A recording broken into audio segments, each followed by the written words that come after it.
ആ പോയ ട്രെയിനിന്റെ സ്പീഡ് എത്രയാണെന്ന് ആർക്കെങ്കിലും പറയാൻ പറ്റുമോ? അതേപോലെ തന്നെയാ ഓരോ സമയവും നമുക്ക് വിലപ്പെട്ടാണ്. എത്ര സ്പീഡിലാണ് അത് പോകുന്നത് അല്ലേ? അപ്പൊ കിട്ടുന്ന സമയം മാക്സിമം അങ്ങോട്ട് എൻജോയ് ചെയ്യാൻ പഠിക്കുക. അതിപ്പോ ഒറ്റയ്ക്കാണേലും കുഴപ്പമില്ല, സുഹൃത്തുക്കളുടെ കൂടെ ആണേലും കുഴപ്പമില്ല. രണ്ടാണേലും നമ്മളെ ഹാപ്പിയാണ് എൻജോയ് ചെയ്യാൻ പഠിച്ചാൽ.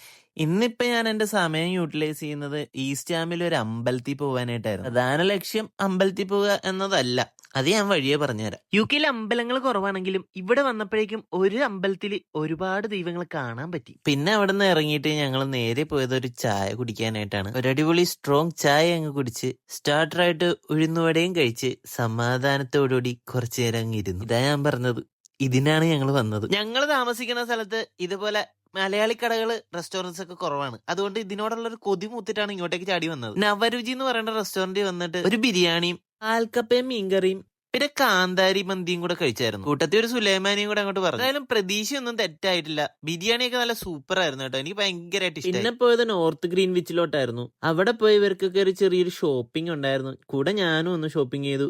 വെർച്വൽ റിയാലിറ്റി ഒന്ന് എക്സ്പീരിയൻസ് ചെയ്തു. തിരിച്ച് പിന്നെ വീണ്ടും വീട്ടിലോട്ട്. അപ്പോ ബൈ.